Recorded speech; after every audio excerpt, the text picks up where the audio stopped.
Bismillahirrahmanirrahim. Alhamdulillahi rabbil alamin. Wassalatu wassalamu ala asyrafil anbiya'i wal mursalin wa ala alihi wa sahbihi ajma'in. Qala rabbi shrah li sadri wa yassir li amri wahlul 'uqdatam min lisani yafqahu qawli. Subhanaka la ilma lana illa ma 'allamtana innaka antal alimul hakim. Wala hawla wala quwwata illa billahil aliyyil azim. Rabbi zidna ilma. Allahumma inna nas'aluka ilman nafi'an wa rizqan thayyiban wa amalan mutaqabbala. Amma ba'd. Assalamualaikum warahmatullahi taala wabarakatuh. Alhamdulillah. Pertama dan selama-lamanya marilah kita sama-sama memanjatkan setinggi-tinggi kesyukuran kita kepada Allah Subhanahu wa taala, kerana dengan limpah kurniaan Allah Subhanahu wa taala, dengan izin dari Allah Subhanahu wa taala, Allah Subhanahu wa taala masih memberi kesempatan, peluang kepada kita untuk terus hidup di muka bumi Allah Subhanahu wa taala.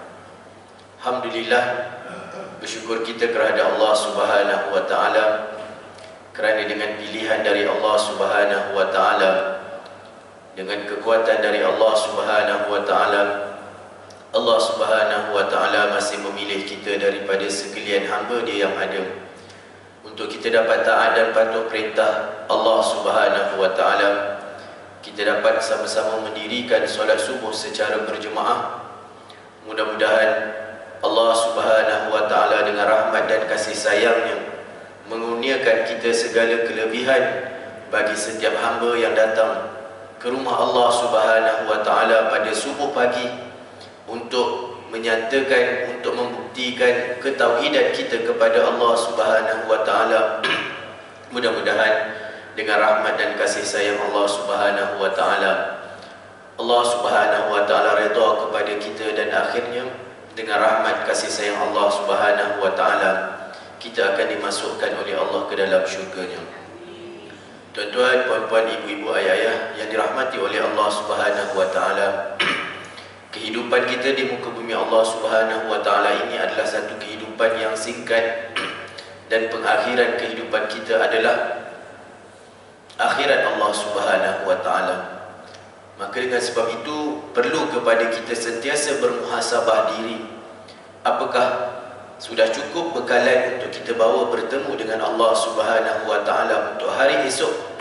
Seperti mana yang dinyatakan oleh Allah, ya ayyuhallazina amanu taqullah wal tanzur nafsum ma qaddamat lighad wattaqullah innallaha khabirum bima ta'malun.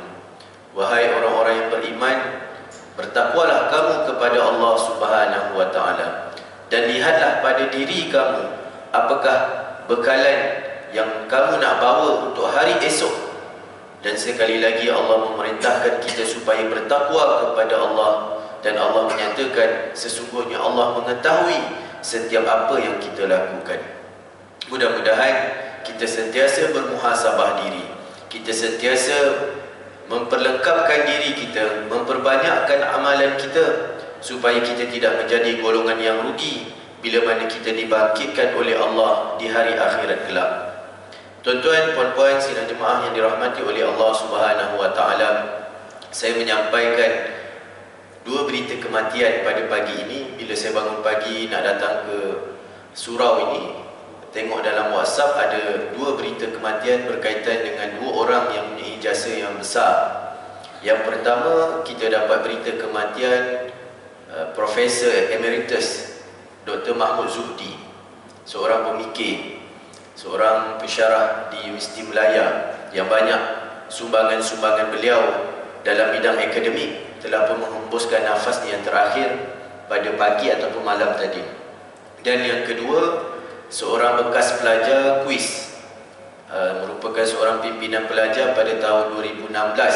Saya tak ingat nama dia siapa, tapi dia merupakan salah seorang petugas di Masjid Hasanah, orang Terengganu, muda lagi, juga telah menghembuskan nafasnya yang terakhir pada malam tadi dan kita sama-sama mendoakan dan sedekahkan Al-Fatihah kepada keduanya. Mudah-mudahan keduanya dirahmati oleh Allah Subhanahu wa taala dan dijadikan kematiannya satu kematian yang berada di bawah keampunan Allah, kerahmatan Allah, dan seterusnya Allah menjadikan kuburnya antara taman-taman di syurga dan menjadikan kematiannya sebagai satu istirahatnya dengan kepenatan hidup di dunia. Dan mudah-mudahan Allah Subhanahu wa taala menghimpunkan roh mereka bersama dengan orang-orang yang beriman. Amin ya rabbal alamin. Jadi sebenarnya kematian begitu hampir.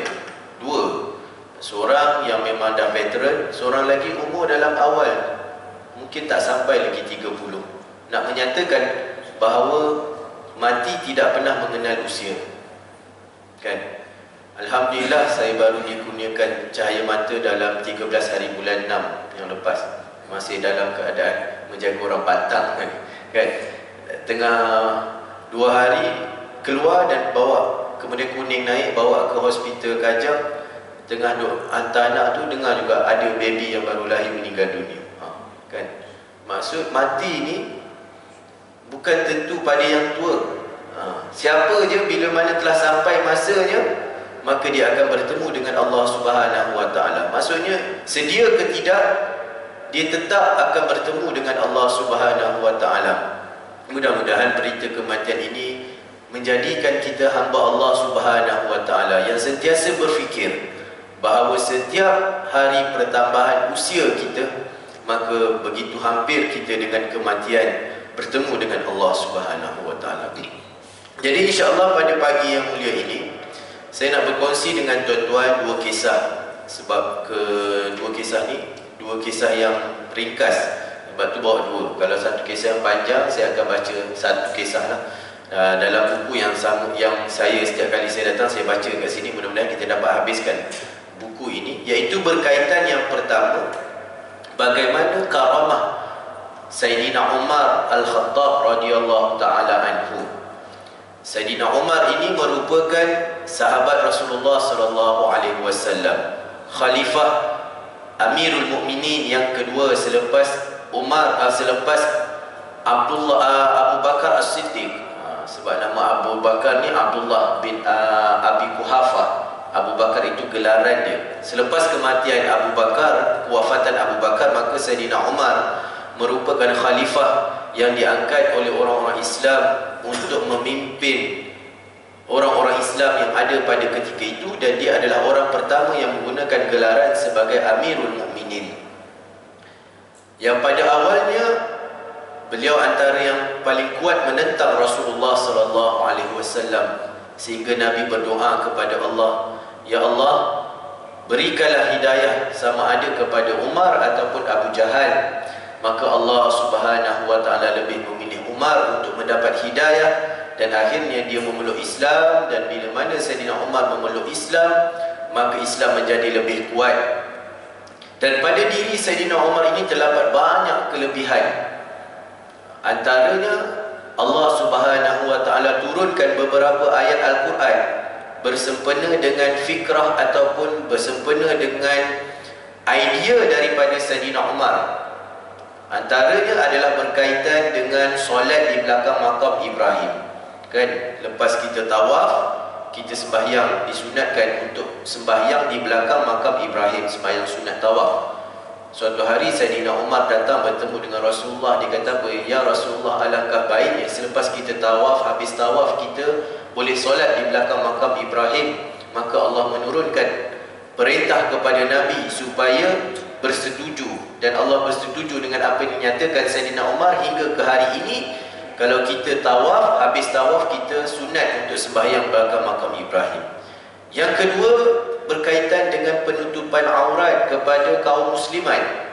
Ketika mana Sayyidina Umar bertemu dengan Ummahatul Mukminin dalam keadaan ketika itu belum ada kefarduan hijab, maka kata Sayyidina Umar, alangkah baiknya kalau Ummahatul Mukminin ini berhijab. Maka Allah turunkan ayat di dalam surah An-Nur berkaitan dengan perintah supaya orang-orang muslimat ini melabuhkan jilbabnya hingga menutup dada, itu adalah daripada idea Sayyidina Umar radhiyallahu taala anhu.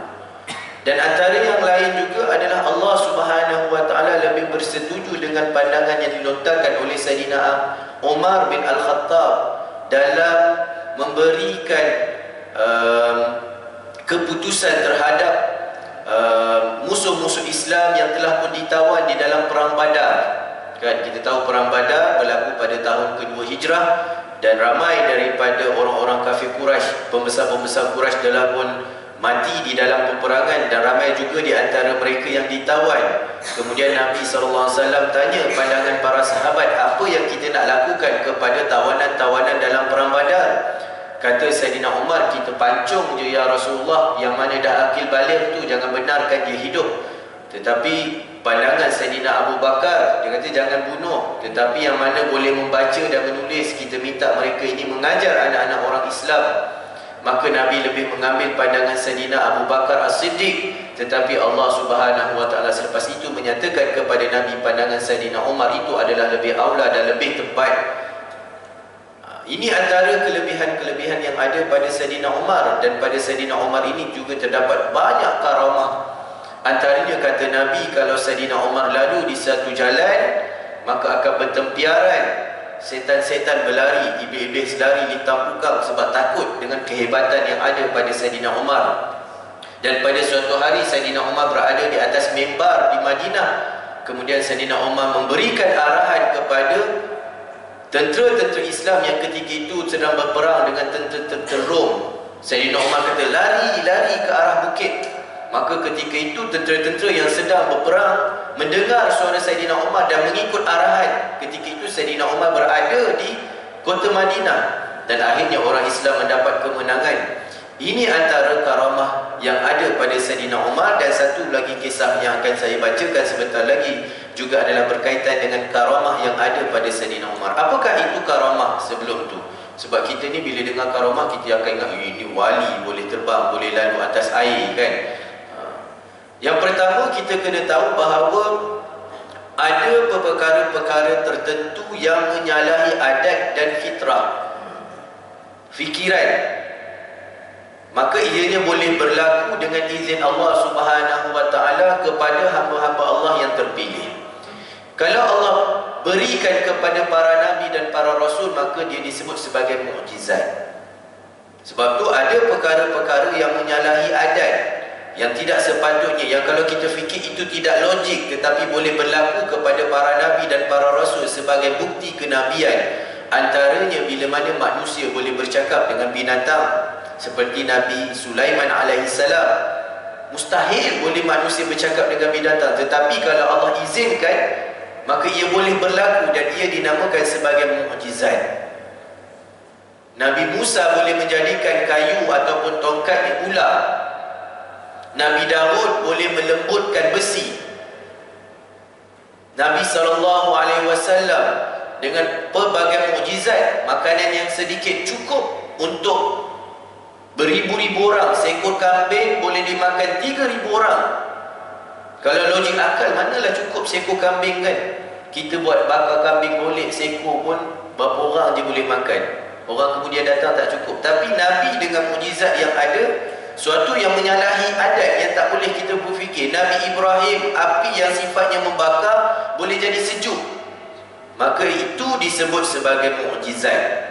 Hanya diberikan kepada para nabi dan para rasul sebagai bukti kenabian kepada umat yang ketika itu tidak beriman dan tidak mempercayai kepada rasul-rasul utusan Allah Subhanahu wa taala.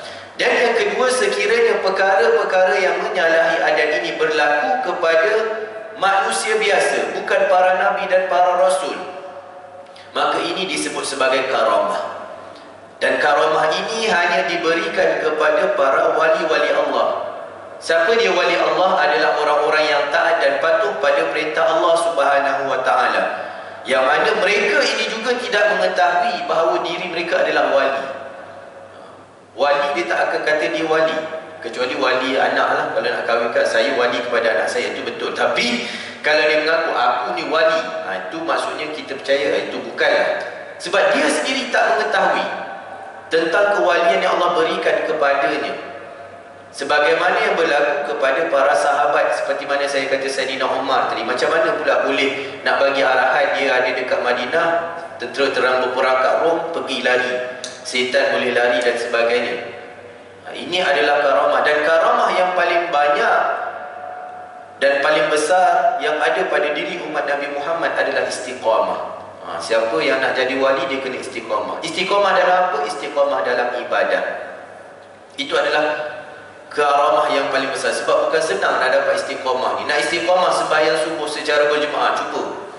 Istiqamah nak puasa Isnin Khamis. Istiqamah dalam ibadah adalah suatu perkara yang sukar, dan ia adalah karamah yang Allah berikan kepada umat Nabi Muhammad SAW. Dan kalau ada, maka itu adalah antara ciri-ciri ataupun sifat-sifat wali. Wali ni siapa? Orang yang dilindungi oleh Allah Subhanahu wa Ta'ala. Dan yang ketiga disebut sebagai ma'unah. Dia ada mukjizat, karamah dan ma'unah. Ma'unah ni apa?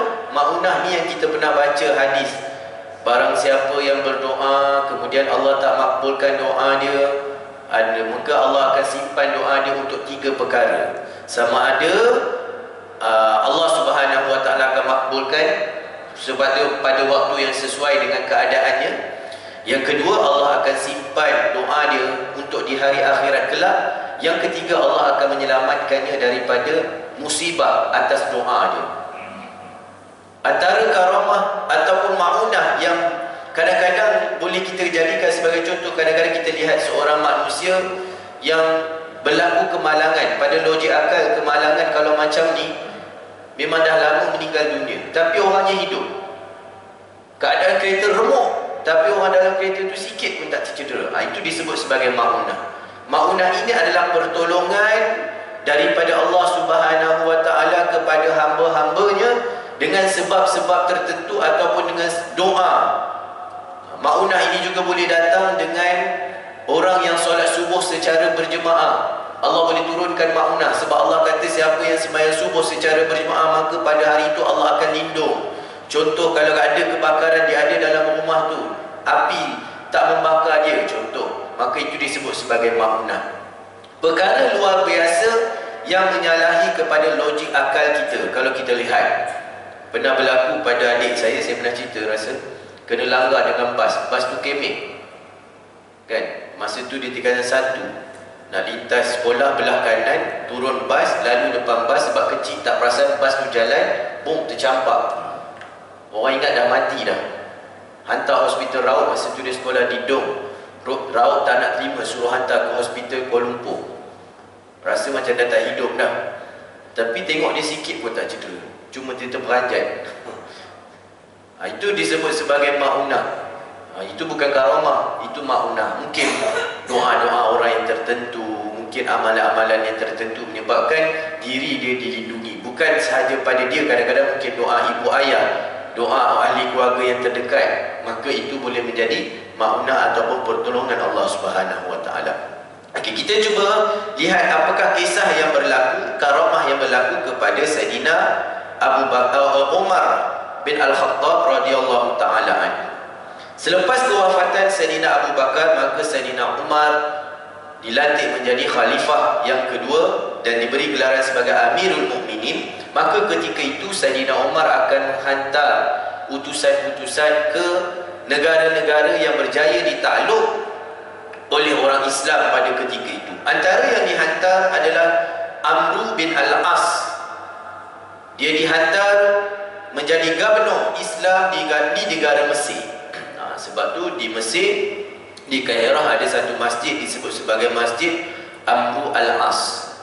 Sebab Amr Al-As ini adalah seorang sahabat pertama yang dihantar oleh Saidina Umar untuk menjadi gubernur Mesir. Mesir ketika itu kebanyakan penduduk-penduduknya adalah daripada bangsa Qibtiyah. Sebab tu Nabi ada seorang hamba perempuan yang dinamakan sebagai Maryah Al-Qibtiyah. Maryah ini adalah hadiah daripada Raja Mesir kepada Nabi. Raja Mesir digelar sebagai Fir'aun. Fir'aun itu bukan nama orang. Fir'aun itu adalah gelaran kepada setiap pemerintah ataupun raja-raja yang memerintah Mesir. Macam mana? Macam kita Kita panggil raja kita sebagai sultan. Adakah sultan menang? Tak. Kita ada sultan sekian, sultan satu, sultan setiap negeri bila memerintah. Begitulah dengan Mesir. Bila Mesir, setiap raja dia disebut sebagai Fir'aun. Okey. Maka dihantar oleh Sayyidina Umar bin Al-Khattab kepada Amru bin Al-As ke Mesir untuk menjadi ketua menteri ataupun gubernur mentadbir Mesir yang pada ketika itu. Dan ketika itu Amru Al-As berhadapan dengan satu cabaran, iaitu satu adat ataupun satu perkara yang biasa dilakukan oleh orang-orang Mesir pada waktu musim kemarau. Kita tahu kemarau ini dia tak turunkan hujan, bumi akan kering kontang, sungai akan kering, binatang-binatang ternakan banyak mati, manusia perlukan air, tak ada air, hujan tak turun. Maka berlaku musim kemarau yang panjang yang kadang-kadang menyebabkan sungai Nil menjadi sumber utama bekalan air kepada penduduk-penduduk Mesir itu kering. Bayang sungai Nil yang besar itu kering. Bukan kering lah, maksudnya kekurangan air. Dia tak adalah kering langsung, maksudnya dia sampai maksudnya boleh nak hampir kering. Dia ada air sebab sungai Nil ni antara yang tak akan kering, kan? Dua sungai yang mengalir. Ada kata hadis tu hadis dhaif dan ada yang mensahihkan.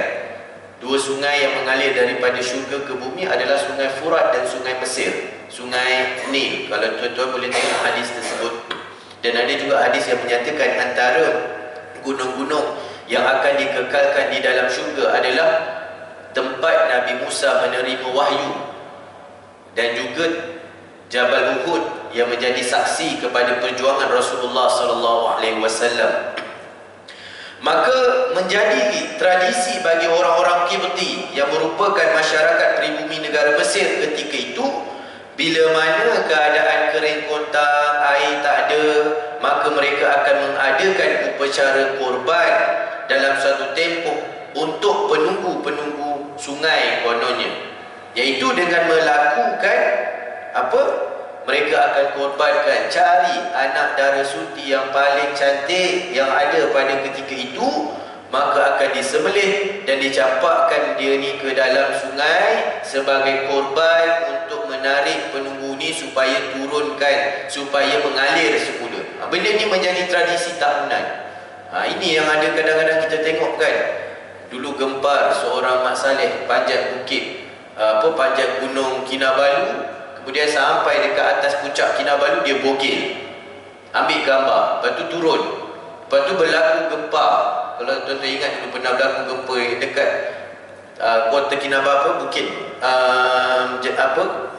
gunung Kinabalu tu, sampai mengorbankan ramai jugalah daripada penduduk-penduduk Sabah. Dan akhirnya orang-orang Kadazan ni dia buat macam ni lah, benda-benda gini, ni penunggu ni dah marah ni, kita kena buat korban sekian. Begitu juga yang berlaku saya dengar dulu kisah sebelum berlakunya tsunami kan, buat korban. Sampai sekarang ada lagi kadang-kadang orang Islam bawa makanan-makanan, bawa apa, pergi tepi laut, minta macam-macam. Ini semua benda-benda khurafat yang boleh mengundang kemurkaan Allah Subhanahu Wa Taala, benda-benda yang menafikan tauhid kita kepada Allah Subhanahu Wa Taala. Jangan kita fikir dekat sini je. Pengalaman saya duduk di Mekah Madinah pun, sampai ke sana pun ada benda-benda khurafat yang dipegang oleh orang-orang Melayu kita ni, buat benda-benda tak betul dengan sebab-sebab tertentu. Antaranya bawa beras pergi tanam kat padang Arafah, bawa balik tanah-tanah di tanah haram Madinah untuk dijadikan ubat. Mana Ustaz tahu, pernah suatu ketika saya bawa jemaah ziarah, kemudian saya cerita tentang kita tak boleh bawa keluar batu-batu, tanah-tanah dan tanah-tanah yang ada dekat sini. Dia tidak mempunyai sebarang manfaat ataupun mudarat, melainkan izin dari Allah Subhanahu Wa Taala. Maka jemaah tanya, Ustaz, macam mana ni Ustaz? Kenapa makcik? Kami ni dah bakal ambil seorang sikit dah tanah dekat Bukit Uhud tu. Bukan Bukit Uhud, Jabal Rahmah, apa tu, Jabal Rumah. Nak buat apa? Orang kata kalau sakit ni boleh hilang, pakat sini, ambil letak dalam plastik dah. Ini benda-benda khurafat yang tak sepatutnya berlaku. Sepatutnya kita pergi Mekah Madinah ni nak mentauhidkan Allah. Labbaik Allahumma labbaik, labbaik la syarika lak labbaik. Pergi sana cari apa? Cari tiang jin nak peluk, bagi panjang umur. Cari apa? Cari kelambu Kaabah, biar bawa balik, boleh jadi mentera, boleh jadi sebagai pelaris kepada perniagaan. Benda ni berlaku. Kita berjalan dekat Mina masa musim haji, tiba-tiba dipanggil, ni awak boleh buktikan tak yang ni betul-betul kelambu Kaabah? Mana dapat? Saya beli ni, ada orang jual. Buat apa? Balik orang kata siapa simpan kelambu Kaabah boleh berniaga maju. Allahu Akbar. Ini benda-benda khurafat yang tak sepatutnya berlaku, tuan-tuan. Kena mentauhidkan Allah. Kita ada Mekah, kita ada Kaabah depan tu, kenapa tak berdoa terus pada Allah? Bawa pen, bawa pensel, tawaf. Nanti anak nak ambil SPM, balik pakai pen dengan pensel yang ditawaf ni, cemerlang SPM. Kalau anak tak membaca, tuan-tuan, bawa lah berapa banyak pen pensel pun. Betul. Cuba tuan-tuan perhatikan, tuan-tuan duduk. Kalau hujan hari Jumaat di Mekah, lagi orang suka. Tadah tu kalau boleh pergi kat Pancung Mas tu, tadah air bawa balik, buat penerang hati. Kenapa tak terus berdoa depan Kaabah, ya Allah, bagi anak aku terang hati, rajinkan anak aku membaca, rajinkan anak aku mengaji. Maka itu lebih mustajab. Sebab tu tuan-tuan, orang Melayu ni selalu kena tipu. Saya sebelum Mekah diruntuhkan tu, kita selalu datang Mekah, musim haji kita sewa rumah orang-orang Fatani. Kita tak duduk hotel-hotel, kita sewa rumah orang Fatani tu untuk kita buat haji. Dan saya pernah juga bawa mak ayah saya masa musim umrah Ramadan, sebulan duduk dekat Mekah, sewa rumah orang Fatani Melayu kita yang ada di sekitar Mekah. Suatu hari tiba-tiba dipanggil. Kerana apa? Kerana ada seorang makcik lama ni, tahu tak dia buat apa? Dia jual barang-barang rare yang tak ada dekat Malaysia. Antara yang dijual adalah duit yang ada gambar Soekarno ke Soeharto. Dia kata duit ni boleh jadi ibu duit. Simpan duit ni balik boleh jadi kaya. Dan duit tu boleh terangkat. Dia tunjuk depan mata saya yang menyaksikan. Dia letak duit tu begitu, dan tiba-tiba duit tu dia boleh berdiri naik macam ni. Dia kata, ni beli ni, balik nanti tak miskin. Saya masa tu menyerap darah. Dia tak tahu kita pun belajar kan. Saya kata, rugilah jual. Kalau jual kat saya, miskin awak nanti. Saya kata, baik awak je simpan. Saya kata, makcik simpan benda ni supaya makcik kaya. Buat apa makcik jual? Kalau jual miskin, kami yang kaya nanti, tak payah. Kemudian dia keluarkan pula duit untuk penerang hati. Dia kata duit ni rendam dalam air, bagi anak minum terang hati. Saya kata tak apalah makcik, saya tak perlukan benda ni, cukuplah kami kalau nak apa-apa kami pergi depan Kaabah. Terus dia tutup, keluar. Tak ada makan pun masa tu. Nampak? Sebab apa? Sebab orang kita terlalu percaya kepada benda-benda khurafat begini, sehingga menafikan tauhid. Inilah yang berlaku sebelum kedatangan Islam kepada orang-orang Qibtiyah, dan juga berlaku kepada orang-orang kita juga. Saya ingat nak masuk pergi hutan ke apa-apa, sebelum nak masuk hutan, masuk tok nenek, anak cucu tumpang lalu kan, nak kencing ke nak apa, kotak nanti kembar, bengkak dan sebagainya. Ini semua benda-benda yang menafikan tauhid. Bukan sahaja berlaku pada zaman ini, tetapi sebelumnya. Ya, kemudian masyarakat orang Qibti ini merupakan pribumi negara Mesir untuk mengadakan upacara korban dalam suatu tempoh untuk penunggu yang kononnya ditugaskan menjaga kepentingan mereka di Sungai Nil. Kononnya juga dengan cara itu mereka akan mendapat keberkatan rezeki.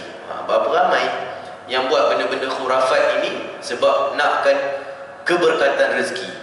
Sekarang ni tak ada dah. Dulu-dulu masa saya belajar awal-awal, belajar kat Madinah, seronoknya orang kirim kayu kokar. Kita tak tahu kenapa kayu kokar kat sana harga murah, bawa balik sini jadi mahal masa tu. Rupa-rupanya dia ada sebab. Masing-masing nak tunjuk kayu kokar yang ada ni, kayu kokar dengan benda-benda yang tak betul dinyatakan daripada kayu Nabi Nuh buat sampan, tongkat Nabi Musa alaihi salam simpan kayu kokar, zikir lama-lama daripada coklat boleh jadi hitam, kemudian bawa tak akan kena apa-apa, boleh jadi pendinding. Benda ni berlaku kat surau-surau kan, bawa masing-masing. Kalau sakit pinggang, gosok, bukan orang lain, ayah saya sendiri. Nak ke laut, ayah saya ke laut, mak saya kata pergi ke laut, bawa kayu kokar tu, tasbih kokar, sambil-sambil tu bertasbih. Kita pun balik tu cakap, subhanallah, benda ni menafi tauhid, benda ni tak boleh memberi manfaat, tak boleh bagi mudarat, manfaat dan mudarat daripada Allah Subhanahu wa taala. Simpanlah apa sekalipun, kalau Allah takdirkan untuk berlaku perkara mudarat akan berlaku. Hadis kan, Datanglah satu dunia ni kepada seseorang untuk memberikan kemudaratan kepadanya. Kalau Allah kata tidak, maka tak akan berlaku. Datanglah satu dunia ni untuk memberikan manfaat kepada seseorang. Kalau Allah tidak izinkan berlaku, maka perkara itu tak akan berlaku. Itu tauhid yang sebenar. Sayyidina Umar radhiyallahu anhu bila tengok Nabi cium Hajar Aswad selepas kewafatan Nabi, dia cium. Tapi sebelum cium dia kata apa? Aku tahu kau hanyalah seketul batu, tak boleh memberi manfaat, tak boleh memberi mudarat. Kalaulah kerana aku tak tengok Nabi cium kau, nescaya aku tak akan cium. Tapi aku tengok Nabi cium sebab mutaba'ah sunnah, nak ikut Nabi, maka Sayyidina Umar cium Hajar Aswad. Kita berebut, yang perempuan masuk dengan bertelekung penuh, keluar habis dah telekung, tak jumpa kat mana, aurat terbuka. Sungguh demi Allah berlaku, kan?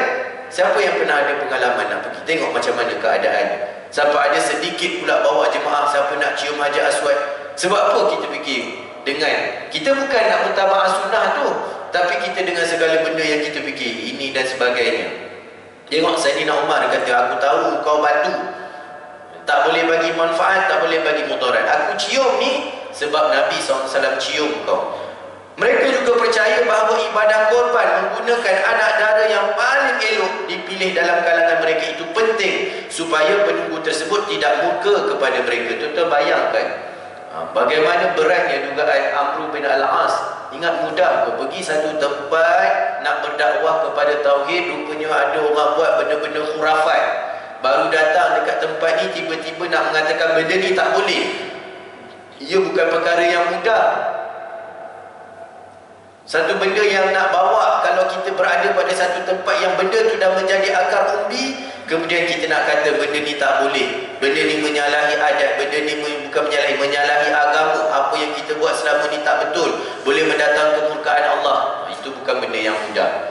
Maka apa yang dilakukan oleh Amr bin Al-As? Maka Amr bin Al-As yang ketika itu menjadi pemimpin, beliau telah berusaha menghentikan perbuatan munkar tersebut atas dasar prinsip Islam yang mengharamkan upacara memuja syaitan dan jin. Sebenarnya ini adalah tipu daya jin dan syaitan yang nak sentiasa menyesatkan anak Adam supaya tidak memegang tauhid kepada Allah Subhanahu wa taala. Kan, pergi mana-mana nampak pokok, ni pokok ni, kan, buat macam-macam. Betul, jin dengan syaitan ni macam-macam. Pokok nak tebang tak boleh-boleh, tebang-tebang tegak balik. Ada saya pernah tengok satu video, dah tebang pun tak boleh. Akhirnya orang kata, pokok ni. Datanglah orang-orang yang gila ni, nak nombor ekor ke, apa ke, hajat ke, gantung tu, gantung ni, minta tu, minta ni, kan. Ini semua adalah mainan jin dan syaitan untuk merosakkan akidah anak Adam. Keadaan ini menyebabkan penduduk yang masih mempercayai perkara-perkara itu memohon untuk mengadakan semula upacara tersebut bagi mengelakkan keadaan kemarau yang lebih teruk. Hentikan, jangan buat. Bila tak buat kemarau, bila kemarau air kering, tak berjalan, tak jadi. Jadi kena buat. Bila buat baru air datang. Maka ketika itu Amr bin Al-As ni nak menghentikan benda ni. Apa yang dia lakukan? Maka Amr bin Al-As segera memaklumkan kejadian itu kepada Khalifah Umar bin Al-Khattab di Madinah. Terus dihantar berita kepada Umar yang ketika itu menjadi pemimpin kepada seluruh negara-negara Islam yang ada. Apa kata Sayyidina Amr bin Al-As? Maka ketika itu Amr menghantar berita, dan bila sampai dekat Madinah, Sayyidina Umar dengar rupanya ada benda-benda khurafat. Sayyidina Umar ni dia memang anti kepada benda-benda yang boleh merosakkan akidah umat Islam. Kan ketika mana Nabi dalam perjanjian Bai'atul Ridwan ataupun Bai'atul Aqabah, Nabi buat perjanjian tu bawa sebuah pokok. Pokok tu berada di selalu tempat kita pergi ziarah. Lepas kita tu dia panggil ziarah apa? Perjanjian Aqabah lah kan. Aqabah lah, perjanjian Aqabah. Ada satu pokok, bawah pokok tu lah. Sebab tu dalam Al-Quran ada dinyatakan kan, beberapa orang yang memberikan taat setia kepada Nabi di bawah sebatang pokok. Jadi lepas kewafatan Nabi, pokok ni menjadi tumpuan orang-orang Islam datang untuk mengambil barakah. Ini benda ni biasa kan, orang Islam datang. Sebab tu kenapa kadang-kadang kerajaan Arab Saudi mengambil langkah yang drastik, tak bagi dulu-dulu kan, tak bagi pergi tempat sekian. Orang kita marah, apa ni menghalang orang nak tengok tempat-tempat Nabi. Sebenarnya tak tahu bahawa orang pergi dekat situ buat benda-benda khurafat. Kalau dikatakan telaga tu, sampai ke tempat Nabi lahir pun orang datang sapu, orang buat macam-macam. Jadi apa yang dilakukan oleh Saidina Umar? Saidina Umar ketika mana tengok pokok tersebut menjadi tempat orang-orang datang ambil berkat, terus diarahkan tebang pokok tersebut. Tebang pokok ni, tempat ni jadi tempat orang buat benda-benda tak betul, terus ditebang. Kalau adalah Saidina Umar ketika itu buat macam tu, habis. Ini perosak kepada asar ataupun kesan-kesan Rasulullah. Tetapi Saidina Umar memandang kepada hadapan, yang mana sebab pokok ni lah menyebabkan akidah umat Islam terancam, akidah umat Islam jadi perkara yang tak betul. Ini yang berlaku. Tuan-tuan tahu bagaimana kisah boleh berlakunya penyembahan manusia kepada berhala pada zaman Nabi Nuh alaihi salam. Pada permulaannya Nabi Nuh bila mana meninggal dunia dan orang-orang soleh meninggal dunia, pada ketika itu mereka akan menyebut-nyebut kebaikan orang-orang baik ini dengan sebab untuk ambil feel, ambil semangat orang-orang soleh. Maka datang setan menyerupai wajah manusia ketika itu. Buat apa duk ingat je, lukislah gambar mereka, letakkan. Jadi dengan memandang gambar tu nanti akan datang semangat nak buat amal ibadah, kan? Letak gambar-gambar orang soleh. Jadi bila tengok gambar, oh ini wali sekian, kita kena beribadah macam dia, ambil buat. Kemudian habis satu generasi, setan datang lagi menyerupai seorang manusia. Dia kata, buat apalah kamu letak gambar, ukirlah dia jadi bentuk patung, kan lebih cantik. Maka manusia kata, betul juga, kamu bukan nak sembah, kamu cuma nak ingat je, nak tengok. Bila tengok rasa nak beribadah. Maka manusia ambil pandangan syaitan ketika itu, bentukkan manusia, buat patung. Dan lama-lama daripada patung itulah akhirnya generasi demi generasi berlalu, akhirnya disembah. Berlaku, tuan-tuan buka kisah bagaimana berlakunya penyembahan manusia kepada berhala. Asalnya untuk mendekatkan diri kepada Allah, akhirnya jadi kepada syirik. Maka ketika itu bila mana Saidina Umar mendengar Saidina Umar memuji tindakan dan usaha yang dilakukan oleh Amr bin Al-As untuk menghentikan amalan khurafat itu, malah melaporkan, maksudnya dia puji. Kemudian Saidina Umar hantar pula satu utusan daripada Madinah untuk datang ke Mesir. Lalu Saidina Umar segera menghantar surat maklum balas, dan bersama dengan itu ada sepucuk surat. Dihantar maklum balas kepada Amr bin Al-As. Dia bagi tahu, kami maklum. Bersama itu dia tulis sepucuk surat dan meminta Amr supaya mencampakkan surat tersebut ke dalam sungai Nil.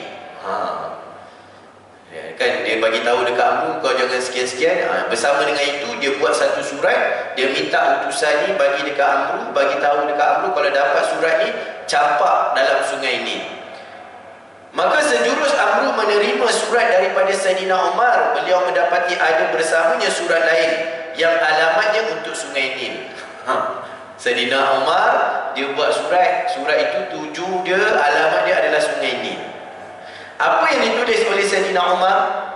Maka Saidina Umar menulis, min Abdillah Amiril Mu'minin Umar ila Nil Misr, amma ba' fa in kunta innama tajri min kibalik fala tajri, wa in kana Allahul wahidul qahhar huwa alladhi yujrika fanas'alullaha al-wahidal qahhar ay yujriyaka. Allahu Akbar. Ini keimanan Saidina Umar radhiyallahu anhu, yang mana tidak ada ke dalam diri dia melainkan ketauhidan dia kepada Allah Subhanahu wa taala. Dia boleh buat surat dekat sungai Nil. Apa yang dia kata? Daripada hamba Allah Amirul Mukminin Umar, dan surah ini aku tujukan kepada kamu sungai Nil yang berada di Mesir.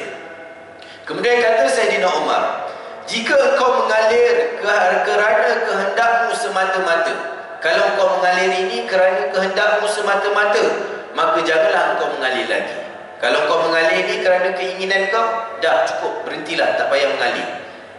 Akan tetapi jika Allah yang Maha Esa lagi Maha Gagah Perkasa yang mengalirkanmu, maka kami memohon kepada Allah yang Maha Esa lagi Maha Gagah Perkasa agar mengalirkan kamu semua, kamu semula. Dia kata kalau mengalir ini adalah dengan izin dari Allah, maka dengan arahan Allah, maka kami mohon kepada Allah supaya Allah mengalirkan. Tengok, dia minta dengan Allah, bukan minta dengan sungai. Ada dia kata, kalau macam tu kau mengalirlah wahai sungai. Tak, minta dengan Allah Subhanahu wa ta'ala. Maka dengan karamah Sayyidina Umar tadi, pada hari yang sepatutnya penduduk Mesir kembali melakukan amalan syirik itu, sungai Nil menjadi lebih luas dan lebih banyak airnya. Allah Subhanahu wa ta'ala telah mentakdirkan agar tradisi syirik itu berakhir di tangan khalifah yang sangat dicintai oleh semua umat Islam, yaitu Sayyidina Umar bin Al-Khattab. Jadi ini antara hikmah dan pengajaran yang diletakkan oleh pengarang kitab ini. Dikatakan yang pertama, syaitan akan berusaha bersungguh-sungguh untuk menyesatkan manusia dengan melakukan amalan-amalan yang manusia sangka benar, akan tetapi ianya menyalahi ketauhidan kita kepada Allah. Kau buat benda macam ni, kau letak macam ni, kalau kau tak buat macam ni, dia jadi. Suatu hari ada seorang sahabat, dia pakai gelang hitam dekat tangan dia. Kemudian Nabi kata, apa yang kau pakai tu? Orang lelaki kan tak boleh pakai gelang. Nabi tanya, kenapa kau pakai tu? Dia kata, aku pakai ni bukan apa ya Rasulullah, aku ni demam. Bila aku pakai tangkal ni, maka demam aku baik. Maka Nabi kata, tanggalkan. Itu bukan kerana benda tu, tetapi adalah kerana syaitan yang memainkan kamu supaya kamu bertakluk, supaya kamu memegang kepada tangkal yang ada tu. Dulu-dululah, masa saya kecil-kecil dulu, bayi-bayi yang banyak menangis dipakaikan, ada tak tahulah mentera ke apa ke, warna hitam, dia letak dekat pinggang kan. Letak kat tangan. Kenapa? Nak elak budak ni selalu menangis malam. Apa benda tak tahu, wallahu alam, kita pun tak tahu. Tetapi kalau ada kepercayaan-kepercayaan tertentu yang menafikan kepada tauhid, kita kena menafikanlah. Kita kena letakkan, kerana itu adalah benda yang mana ia adalah mainan syaitan untuk menjauhkan kita daripada mentauhidkan Allah Subhanahu wa ta'ala.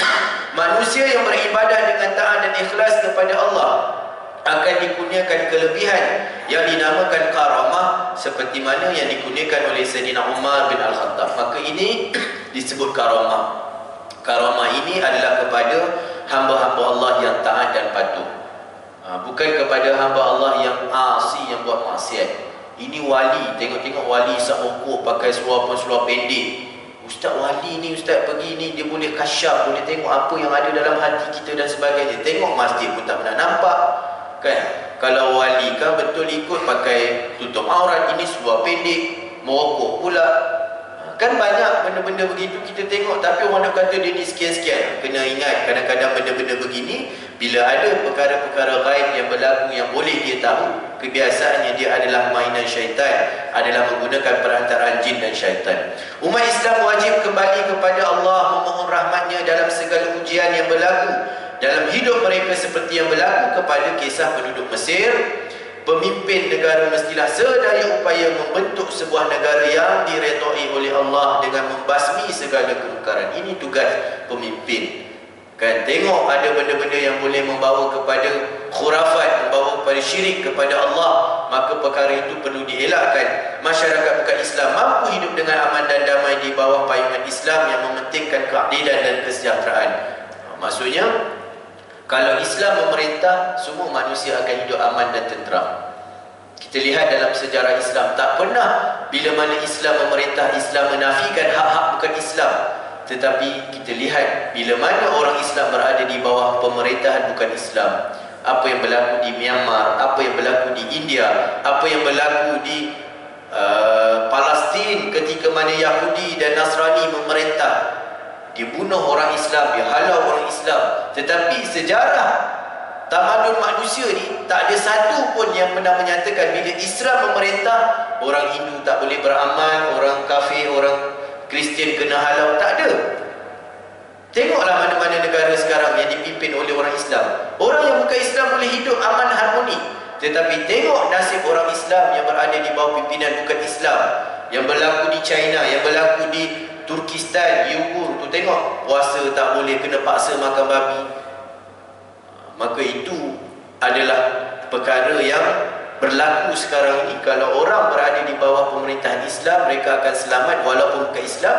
Dan kalau bukan Islam berada di bawah kalau orang Islam berada di bawah pemerintahan bukan Islam, maka orang Islam akan dihancurkan. Itu kisah yang pertama. Kisah yang kedua adalah berkaitan dengan peristiwa yang berlaku kepada para sahabat ketika mana dalam peperangan. Dan dia tak ada kena yang pertama tadi. Ini kisah yang kedua sebab dia ada dua kisah yang pendek saya bacakan. Diriwayatkan daripada Jabir radhiyallahu taala anhu. Jabir ni siapa? Jabir ni sahabat Nabi sallallahu alaihi wasallam. Yang mana dia inilah yang sembelihkan seekor kambing ketika mana dalam perang Khandaq ataupun perang gali parit. Kan? Perang Ahzab. Nabi gali parit sampai terkepung. Kemudian Nabi tak ada makanan. Habis sampai terpaksa makan daun-daun. Orang Islam kelaparan. Maka Jabir ni lah yang balik ke rumah. Dia tengok apa ada kat rumah dia. Maka dia tengok ada seekor kambing. Dia kata kita masaklah seekor kambing ni untuk diberikan kepada Rasulullah. Aku tak sampai hati tengok Nabi dalam kelaparan. Maka dia masak seekor kambing. Isteri kata, bang abang masak kambing kita masak ni bagi nanti nak bagi makan bagi Nabi je. Dan beberapa orang yang dekat dengan dia. Ni semua orang kelaparan. Kalau bagi nanti bagi tahu ada makanan semua orang serbu tak cukup untuk Nabi. Maka dia pun masak, dia bawa, ya Rasulullah, ni ada seekor kambing dengan sikit gandum yang dibuat roti untuk bagi makan. Maka ketika itu apa yang dilakukan oleh Nabi? Nabi jerit. Nabi suruh Bilal laungkan, mai sini ni ada makanan ni. Jabir bawa makanan, kecut perut Jabir ni. Allah, ini seekor kambing yang mana nak cukup 3,000 orang masa tu. Akhirnya Nabi tengok Jabir rasa risau. Nabi kata, kau jangan takut Jabir, kan? InsyaAllah benda ni akan mencukupi. Akhirnya bila diberi makan seekor kambing dan sedikit gandum, cukup untuk 3,000 orang yang kebuluran ketika itu. Oleh kerana terkepung dalam kawasan Madinah. Bahkan makanan yang ada lebih untuk Jabir dan keluarganya. Ini yang berlaku kepada Nabi. Dengan siapa? Dengan Jabir. Jabir ni ayah dia Abdullah bin Haram. Ayah dia juga merupakan seorang sahabat Rasulullah yang telah pun syahid dalam peperangan Uhud. Yang mana saya pernah ceritakan, ayah dia syahid ketika itu terhunus satu pedang sehingga berdarah. Ayah dia tutup kesan darah dia tu sakit dan dikebumikan dalam keadaan menutup darah yang ada tu. Berlaku banjir yang besar tahun 46 Hijrah zaman Muawiyah.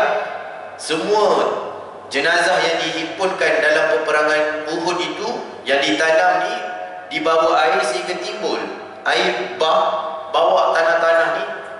Manusia ketika itu boleh tengok jenazah-jenazah ni masih ada dan masih wujud walaupun dah berapa puluh tahun.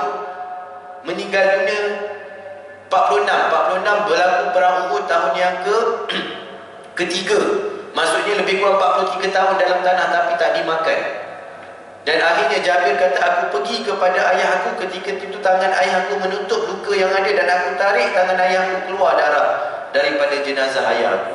Ini Jabir, dia menyaksikan bahawa orang yang mati syahid ini tak mati, bahkan mereka hidup dan diberikan rezeki oleh Allah Subhanahu Wa Taala. Maka ketika itu barulah Muawiyah bin Abi Sufyan sebagai Amirul Mukminin ataupun khalifah ketika itu, dia kata kumpulkan semua jenazah yang ada dalam perang Uhud ni, kita letak dalam satu kawasan. Itulah kawasan yang ada yang kita tengok sekarang. Kalau pada keadaan asal Nabi suruh tanam orang-orang yang mati dalam peperangan Uhud ni, jenazah-jenazah syuhada Uhud ni pada tempat mereka syahid. Maksudnya tempat tu dia bukan satu tempat macam kita pergi tu kan, kita pergi ada petak macam tu. Sebenarnya dia bersepak-sepak. Kalau kat sini ada gali tanam. Tapi lepas berlaku banjir besar, barulah dialihkan seluruh jenazah ini satu tempat yang sekarang ni yang kita pergi tengok dekat banjaran Uhud tu. Maka diriwayatkan oleh Jabir, dia kata Rasulullah SAW mengutuskan kami supaya mengadang, pergi menghalang Khalifah Quraisy untuk melantik Abu Ubaidah daripada menjadi panglima kami. Kami hanya dibekalkan sekarung kurma. Pergi halang ni jadi macam perisik kepada satu pasukan dan Nabi bekalkan mereka dengan makanan dia, apa dia? Kurma. Tidak ada lagi selain itu. Kerana itu Abu Ubaidah membahagi-bahagikan kepada kami sebiji demi sebiji. Bila nak makan, seorang dapat sebiji je. Bayangkan tuan-tuan, Arab yang besar ni makan hanya kurma. Sebab tu kurma ni makanan yang penuh berkhasiat, kan? Baru ni saya baca kelebihan kurma. Rupanya kurma ni dia akan memudahkan isteri untuk bersalin. Orang yang banyak makan kurma ni, dia bila nak bersalin mudah dan dia memberi tenaga kepada perempuan tu untuk push ketika melahirkan anak tu. Bukan mudah, 3 kali push baru lepas. Saya kata, habislah isteri aku ni. Saya tengok masuk masa anak nak melahirkan anak tu kan, sampai mewah muka, padalah ibu ni mendapat kelebihan yang dinyatakan oleh Allah 3 kali lebih daripada ayah, sebab dia mengorbankan nyawa dia untuk satu nyawa yang lain. Allahu Akbar, insaf sekejap. Tengok Allah kan, itu pengorbanan ibu nak melahirkan anak. Makan kurma ni, nak cakap ni. Sebab tu dalam Quran pun diceritakan Maryam ketika mana melahirkan Nabi Isa, Allah suruh sandarkan diri dia pada pokok kurma dan akhirnya kurma jatuh kan, dan dimakan oleh Maryam ketika itu. Sebab tu kisah ini menafikan apa yang dipegang oleh orang-orang Kristian yang pada hari ini meraihkan hari kelahiran Nabi Isa pada musim sejuk. Itu adalah fakta yang salah. Kenapa? Sebab kurma bila nak masak dia tak berlaku musim sejuk, tuan-tuan. Kita pergi Mekah waktu musim sejuk, kurma tak keluar. Kurma nak masak perlu cuaca yang panas. Macam mana ketika itu dalam Quran kata Nabi Allah suruh Maryam sandar kepada pokok kurma dan jatuh buah kurma, tiba-tiba orang-orang Nasrani meraihkan kelahiran Nabi Isa pada waktu musim sejuk. Turun salji. Kalau turun salji, Palestin pun turun salji. Kan? Kami dulu nak main salji pergi ke sempadan Saudi dengan Jordan. Naik atas Jabal Luz nak tengok salji. Musim dia musim sejuk. Kalau musim sejuk, buah kurma tak keluar. Tapi dalam Quran kata Allah suruh Maryam sandar kepada pokok kurma dan jatuh buah kurma dimakan. Kemudian lepas tu pergi ke dalam sungai, air yang mengalir. Kalau musim sejuk, mampu ke ibu yang baru lepas bersalin nak turun dalam sungai yang sejuk macam tu? Tengok pembohongan kan, meraihkan kelahiran Nabi Isa pada musim sejuk. Dalam Quran menafikan. Itu fakta-fakta yang ada lah. Fakta tu tak boleh dinafikan oleh siapa. Betul Quran ke kita nak percaya dengan apa yang diorang buat. Maka ketika itu diberikan sebiji seorang, maka aku bertanya, Jabir ni tanya, apa yang korang buat dengan sebiji kurma yang ada? Maka sahabat kata, kami isap-isap seperti anak kecil. Setelah tu kami minum air. Sayang seorang dapat satu kurma dia, jadi nak makan tu saya isap, ambil zat je supaya boleh berjimat-jimat ni, sebab dalam perang makanan tak ada. Tetapi Allah sayang kepada hamba-hamba dia. Makanan itu sudah cukup bagi kami selama sehari semalam. Pernah juga kami menggugurkan daun-daun dengan menggunakan garam, kemudian kami basahkan dengan air lalu kami makan. Sampai macam tu pengorbanan mereka. Ini yang berlaku kepada tentera-tentera kita yang duduk di perbatasan. Sebab tu dulu saya kenapalah orang tentera ni kena berlatih duduk dalam hutan dalam keadaan bogel, kena cari baju sendiri, kemudian suruh makan monyet, suruh makan apa yang ada kan. Siapa yang join komando ataupun itu antara benda latihan je. Dicampak dalam hutan bogel. Sebab saya pernah ada pameran tu, dibogelkan, duduk dalam hutan tu, ikhtiar hidup sendiri. Jadi kena makan apa yang ada. Sebab tak mustahil benda ni boleh berlaku. Kalau tak kuat macam mana nak jaga perbatasan negara ni? Tak ada makanan ni untuk umat Islam. Sampai kurma pun terpaksa sedut, makan daun-daun. Kalau tak biasa benda-benda macam tu, tak ada apa, dah kalah. Betul juga kan? Sebab tu orang yang jadi tentera ni orang yang kuat-kuat gagah. Maka setelah itu dia kata, setelah itu kami pergi sampai tepi pantai. Mereka ni berjalan sampai tepi pantai. Maka pada ketika itu kami melihat suatu pemandangan yang nampak seperti timbunan pasir. Apabila kami hampiri, di sebelah kiri terlihat ia adalah haiwan laut yang disebut ambar. Rupanya pergi jalan-jalan. Sebenarnya daripada Madinah nak sampai ke laut lebih kurang 200 km. Itu laut-laut mati. Pantai Yambuk dia panggil. Umlush ataupun belah-belah sana. Pantai ni adalah pantai laut mati dan sebelah tu adalah Mesir. Mesir dengan Saudi daripada arah tu dia bersebelahan dia. Jadi sahabat ni berjalan-jalan dan Yambuk ni dia dekat dengan Badar. Siapa yang pernah pergi Badar, dia tak jauh dengan laut. Maksudnya tak mustahil. Sahabat ni berjalan-jalan sampai tepi pantai. Bila dekat pantai tu, Allah takdirkan mereka jumpa dengan ikan paus yang terdampar. Ini tak pernah berlaku dalam kehidupan para sahabat. Nampak ikan paus. Dulu pernah gempar, saya tak tahulah tahun 70-an kot. Pantai Murib ada, sebab ayah saya orang Murib kan, ada ikan paus terdampar. Sampai diambil tulang tu dan dijadikan pameran. Dia tunjuk gambar manusia dengan ikan paus tu. Allahu Akbar. Kedip kita ni tuan-tuan, berbanding dengan makhluk-makhluk Allah yang lain. Ini bila tengok ikan paus ni, kita akan melihat betapa Allah itu maha besar. Siapa yang bagi makan ikan paus sebesar-besar itu? Cukup ke dia makan apa yang ada dalam laut? Tuan-tuan, ikan paus ni bukan kecil-kecil ni. Tengok ni apa yang sahabat ni cakap. Lalu Abu Ubaidah berkata, itu bangkai. Tetapi tidak mengapa, kita ada utusan Rasulullah yang memikul tugas fisabilillah. Itu bangkai, memang laut. Dan apa yang mati daripada laut itu disebut bangkai. Suatu hari Nabi bersama dengan para sahabat sampai tepi pantai. Sahabat nak ambil wuduk, tak ada air. Sahabat kata, ya Rasulullah, kita ada bawa air. Air yang macam ni, air yang dia panggil apa? Air payau ni. Kan? Tapi jumlahnya sikit. Sekarang ni kita nak berwuduk macam mana ya Rasulullah? Kalau kita pakai air ni, nanti bekalan minum kita tak ada. Maka ketika itu Nabi kata, huwa tahurun ma'uhu wa hillun maitatuhu. Dekat situ dipanggil kaedah fiqh yang ada. Nabi kata, huwa tahurun ma'uhu. Tuhur bukan tahir. Tuhur ini suci. Bila suci, dia boleh menyucikan. Sebab tu kita belajar air yang suci lagi menyucikan, iaitu air mutlak. Air sirap suci, suci, tapi tak boleh menyucikan, itu tahir. Dia bersih, boleh buat minum, tapi kalau nak buat wuduk tak boleh. Tapi tuhur ini suci dan menyucikan. Antaranya adalah air laut. Berdasarkan hadis Nabi tadi, huwa tahurun ma'uhu wa hillun maitatuhu. Dan Nabi kata, setiap apa yang ada di dalam laut ini, maka bangkainya adalah halal. Maka dengan sebab tu kita boleh makan ikan, boleh makan ketam, boleh makan udang, boleh makan sotong. Berdasarkan kaedah hadis ini, setiap apa yang ada di dalam laut, kalau mati, maka ia adalah halal bagi kita. Sebab tu hadis Nabi kata, ada darah dua jenis darah yang dihalalkan dan dua jenis bangkai yang dihalalkan. Darah itu hati dan limpa, dan juga bangkai itu adalah ikan dan belalang. Belalang mati boleh makan. Kita tak biasa, orang-orang yang duduk kat tepi bendang tangkap belalang buat sambal, sedap katanya. Kita nak makan pun macam kita lah kan, boleh ke nak makan apa ni, tak tahu, mungkin nak makan. Kalau tahu nak makan kan. Tapi orang kata sedap.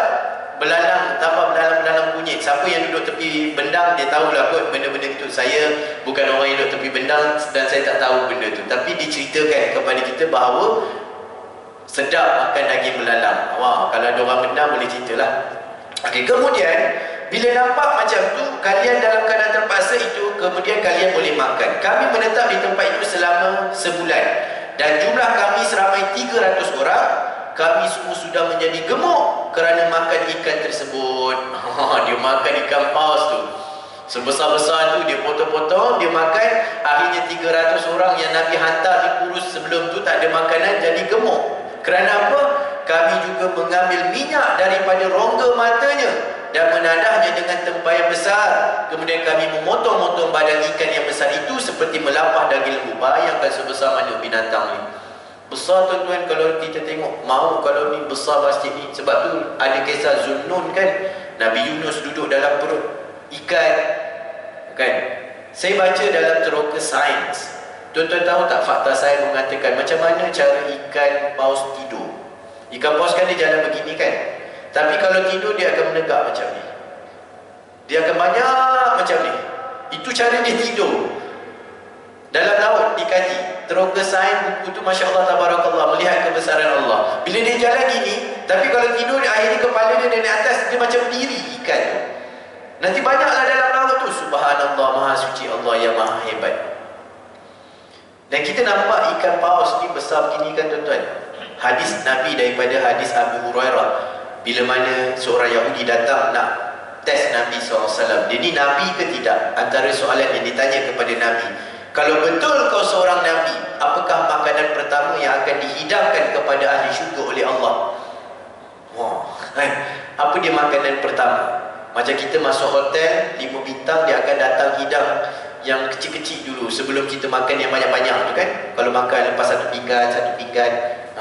Apa makanan pertama yang akan dihidangkan kepada ahli syurga? Nabi SAW tak tahu. Datang Jibril bisikkan kepada Nabi. Apa jawapan dia? Makanan pertama yang akan dihidangkan kepada ahli syurga, hadis-hadis sahih, adalah hati ikan paus.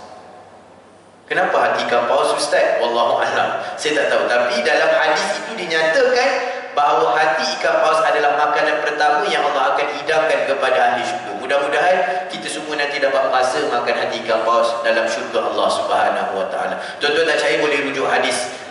Stres tutup. Betul tak hati ikan paus akan keluar? Ada 3 soalan. Antaranya Nabi ditanya, macam mana kita nak membezakan anak lelaki dengan anak perempuan kalau muka ikut ayah, muka ikut ibu? Macam mana nak tahu?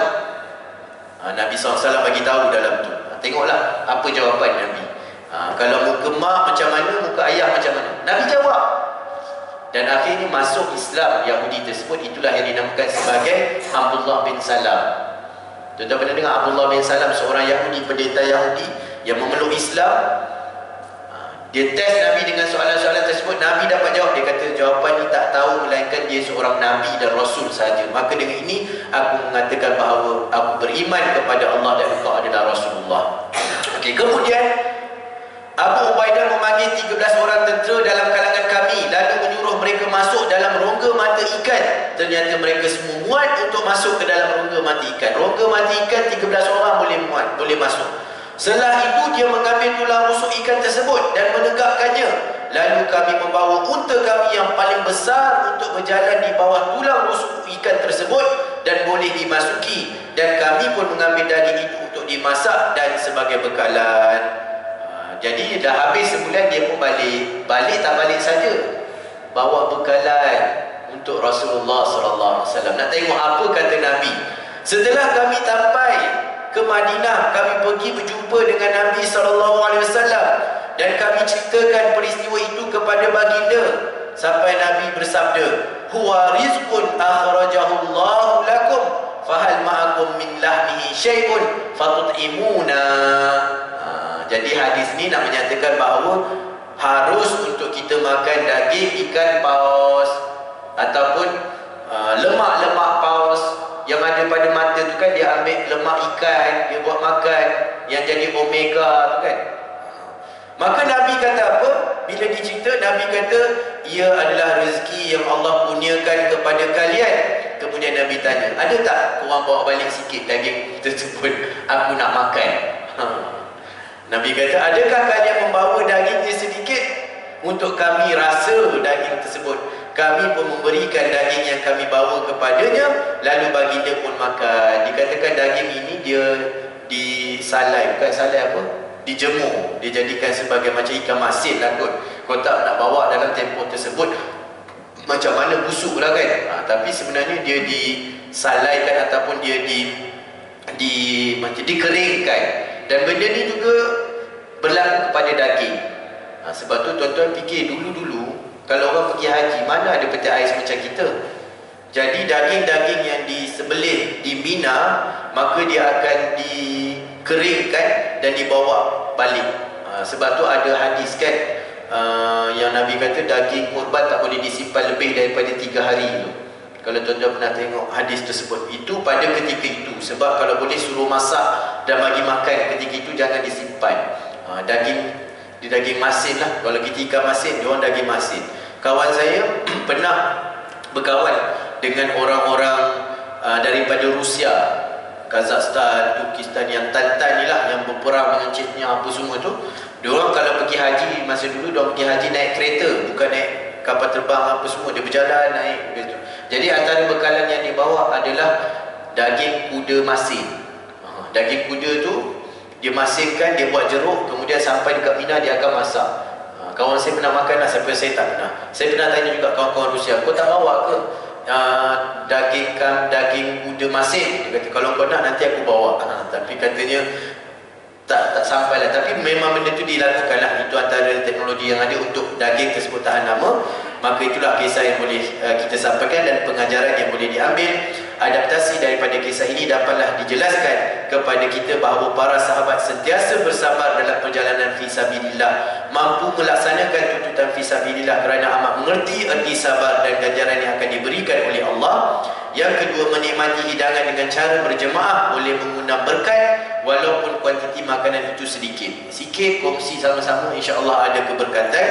Keagungan Allah dapat dilihat pada makhluk ciptaannya. Sebab tu saya kata kita nak kenal Allah, kita lihat pada makhluk yang Allah cipta. Hebat Allah ciptakan. Kita tengok kan, kalau ikan paus tu macam mana dia makan, apa yang dia makan, tak habis ke benda yang ada, betapa dalamnya laut tersebut, dan apa yang ada dalam laut itu adalah bukti kehebatan Allah. Dan dia menjadikan seperti mana keajaiban kejadian Allah dalam laut ialah jenis ikan paus yang bernama ambar. Para sahabat adalah mereka yang selalu bergaul dengan baik dan cerdas dan berfikiran panjang, menerangkan kebaikan Nabi dalam setiap urusan dengan para sahabatnya. Jadi inilah dua kisah yang boleh saya kongsikan. Saya baca dua sebab pendek kisah ni.